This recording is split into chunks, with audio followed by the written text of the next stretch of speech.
to ask the question I have posed as the theme of this book. What would be involved in a missionary encounter between the gospel and this whole way of perceiving, thinking, and living that we call modern Western culture?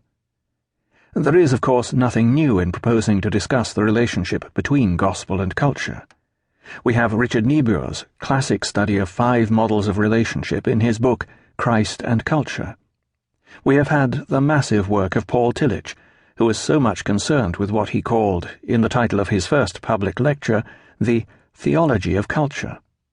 But this work has mainly been done, as far as I know, by theologians who had not had the experience of the cultural frontier, of seeking to transmit the gospel from one culture to a radically different one.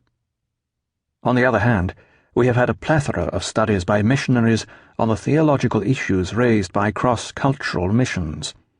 As Western missionaries have shared in the general weakening of confidence in our modern Western culture, they have become more aware of the fact that in their presentation of the gospel they have often confused culturally conditioned perceptions with the substance of the gospel, and thus wrongfully claimed divine authority for the relativities of one culture.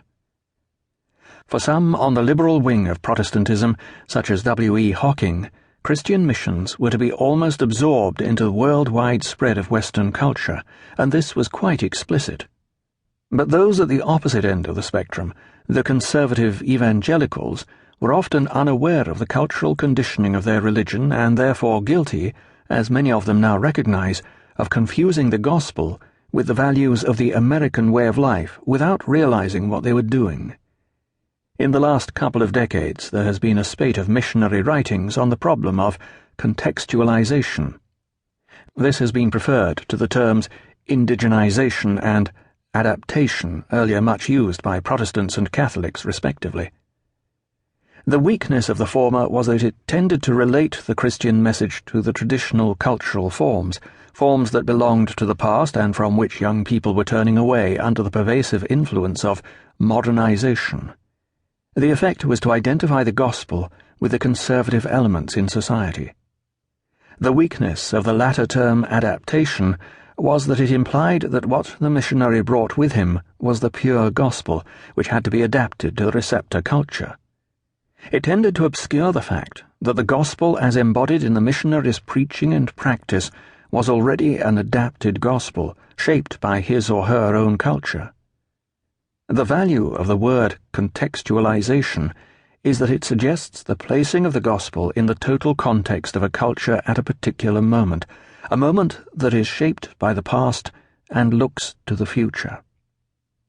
The weakness, however, of this whole mass of missiological writing is that while it has sought to explore the problems of contextualization in all the cultures of humankind from China to Peru, it has largely ignored the culture that is the most widespread, powerful, and persuasive among all contemporary cultures, namely what I have called modern Western culture.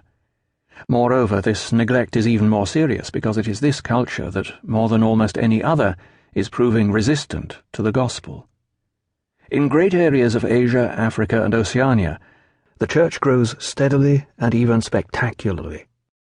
But in the areas dominated by modern Western culture, whether in its capitalist or socialist political expression, the Church is shrinking and the gospel appears to fall on deaf ears.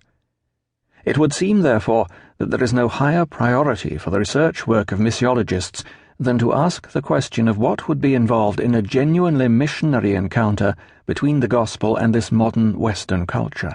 Or to put the matter in a slightly different way, can the experience of missionaries in the cross-cultural transmission of the gospel and the work of theologians who have worked on the question of gospel and culture within the limits of our modern Western culture be usefully brought together to throw light on the central issue I have posed? Let us begin with some preliminary definitions. By the word culture, we have to understand the sum total of ways of living developed by a group of human beings and handed on from generation to generation. Central to culture is language. The language of a people provides the means by which they express their way of perceiving things and of coping with them. Around that centre one would have to group their visual and musical arts, their technologies, their law, and their social and political organization. And one must also include in culture